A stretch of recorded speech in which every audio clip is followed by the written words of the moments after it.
Xaabtaa soo dhawaada maanta waxaa idinla wadaaga cabitaan kulul aad u macaan nafaqo ah haddana haddaa iscaateynaysid xataa kugu habboon dadka caafimaadka wadnaha u fiican maasha allah.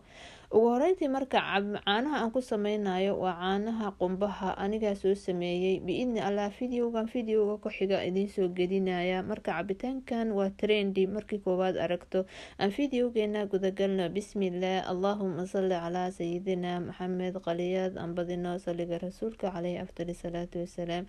Caanahan waa caano dhay ah oo aan kasoo sameeyey qumbaha 2 koob oo caanaha oo ah qumbaha ku shubaya meeshan oo fresh ah.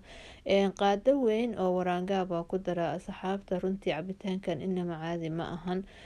Waxaa ku shubaya asxaabta wax u dhigma 2 qaado oo waaweyn oo ah maxaa la dhahaa waxaa loo yaqaan kastarka caadiga waa si fiican u soo walaaqaya. Asxaabta cabitaankan hadaa baratid shaaha waa ka kaaftoomaysaa waaba hadaa xataa iscaateynaysid macmacaana wuu ku noqonayaa.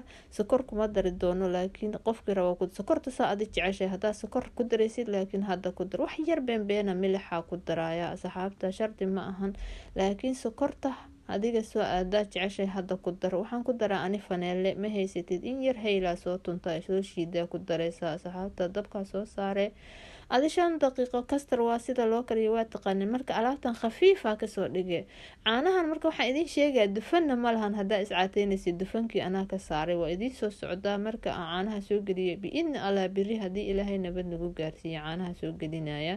Marka qaaliyaad inama caadi ma ahan cabitaankii hadda diyaar u yahay runtii qofku wuxuu ku dhahaa 2 jeer igu soo celi macaankiisa inama caadi ma ahan. Caanahan maasha allah caanaha ma ogtiin asxaabta waxa loo yaqaano qumbaha waxa ka buuxa iron baa ka buuxa caafimaadka wadnahay u fiican yihiin. Waqtiga hadda lagu jiro waxay kuu soo dhisayaan difaacaaga kor ay u soo qaadaan. Ani asxaabta waxaan ku darsanayaa malab dadka kale laakiin sokor aan ugu daro. Sokor inaad ku dartid ayaa macaan inaad sokor ku darin hadaa dheed sameynaysid in yar malab ku darsatidna way kugu habboontahay laakiin hadaa tahay qof dabiiciya sokorta ku soo kari sida adi jeceshay. Qof walba sokorta asaga yaqaan laakiin inama maaha caadi cabitaankan shaahba ma u baahnaysid.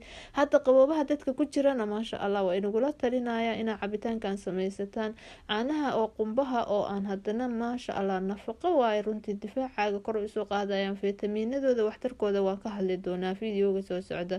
Asxaabta qaaliga page-ka follow dhahaya channel-kana subscribe dhahaya gambaleelka furta si idin soo gaaraan wax kasta oo cusub. Videoga sii share gareeya waxa u baahan tahay commentiga iigu dhaaf biidni allah waan soo gelinayaa. runtii cabitaankan aad u macaan yahay ka faa'iideysi waxaan intaan video kale ku kulmayno qaaliyaad waxaan jeclaystay inaan idinla wadaago intaas. Assalaamu calaykum waraxmatullaahi wabarakaatuh.